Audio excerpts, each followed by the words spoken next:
Hello, good day everyone. Okay. So ayan. Di bale kakatapos ko lang mag-jogging and today is anong date pa lang ngayon? Kalimutan ko. Lutang na naman tayo pare ko. So, 12 pa lang ngayon. So, today is August 12, 2026.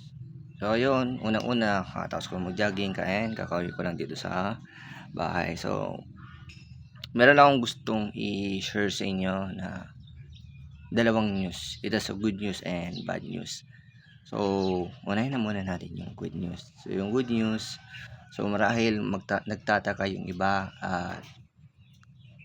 dito kung bakit parang iba yung mga my day and yung mga flex or kung ano mo yung mga pinopost ko through social media. Although, meron pa rin ongoing pa rin naman yung yung training and yung activities ko, pero syempre dito nag-explore lang din naman ako. So, dun sa exploration na yun, dito, nag-ensayo pa rin naman ako. So, hindi pa rin naman yung makawala. Yun nga lang, hindi na siya yung naging post ko. Parang gusto ko lang din ako na medyo may bad naman yung post ko. Pero, hindi ko naman pinabayaan yung yung training ko. So, may kita nyo pa rin as in toasted pa rin ko. Yan. Tostado pa rin. Wala pa rin pinagkaiba sa skin color. Kaya sa lahat po ng ng mga taong nagpatuloy sa akin, hindi man ako dito nagpatuloy sa akin na ako ay maki-sleep over or magpahinga sa mga barangay hall o kung ano man. Yan, lalong-lalo na po sa may probinsya po ng Cagayan, kasi diyan po ako pumunta sa province of Cagayan. Yan, kung makikita nyo na lang din po yung mga post ko, makikita nyo naman po kung saan po ako dumiretso tumungo. And so, big shout out po sa lahat po ng mga taong nakakilala sa akin, sumuporta at sumubaybay po sa akin diyan. So, thank you so much po. At pasensya na rin po kung kinapos man po sana sa sticker. Yan, so kinapos ako sa sticker. Hindi ko na-expect na ganun kadami yung dito, yung taong nakaka-recognize sa akin. So, thank you so much po doon.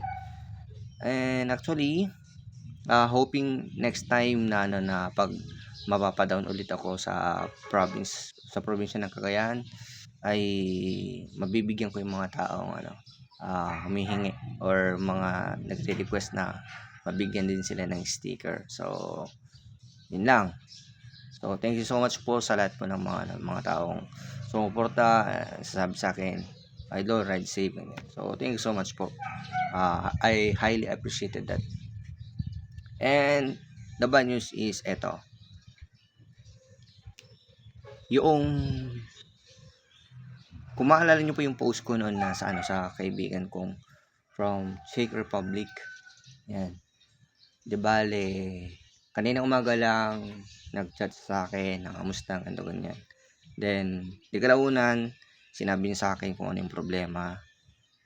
So sa kasamang palad, yung pagkikita po namin, pag-meet up po namin in person ay hindi po siya matutuloy.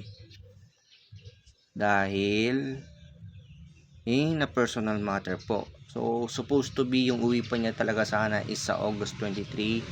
And kasado na po yung activities na gagawin sana namin. Pero sa kasamang palad, ganun talaga, kailangan intindihin natin mga bagay-bagay, mga sitwasyon na hindi naman natin in-expect na mangyayari. So, ganun pa man,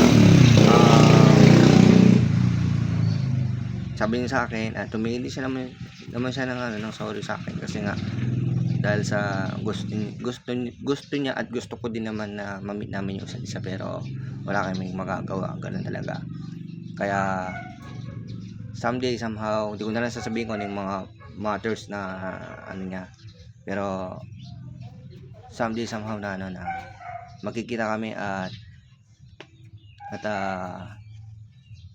yun lang.